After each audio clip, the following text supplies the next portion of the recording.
Hello everyone! Today we are talking about Reactine, one of the most trusted allergy medicines in Canada.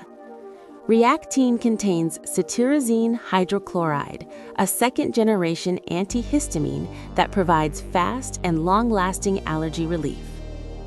Reactine is used to treat sneezing, runny or itchy nose, itchy and watery eyes, and seasonal allergies, also known as hay fever. It also helps with year-round indoor allergies such as dust mites and pet dander. Reactine starts working in as little as 20 minutes and can provide relief for up to 24 hours with just one dose. Reactine works by blocking histamine, the chemical in the body that causes allergy symptoms. Because it is a non-drowsy formula, most people can take it during the day without feeling sleepy.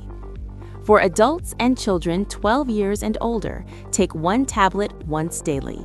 Do not exceed the recommended dose unless advised by a healthcare professional.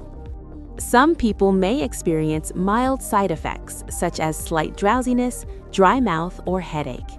If symptoms continue or worsen, consult a pharmacist or doctor. Avoid alcohol while taking Reactine. If you are pregnant, breastfeeding, or taking other medications, talk to a healthcare professional before use. Reactine is available over the counter across Canada and is trusted by pharmacists for daily allergy control. Reactine helps you breathe easier, stay comfortable, and enjoy your day without allergy worries. If this video was helpful, please like, subscribe, and turn on notifications for more trusted health information.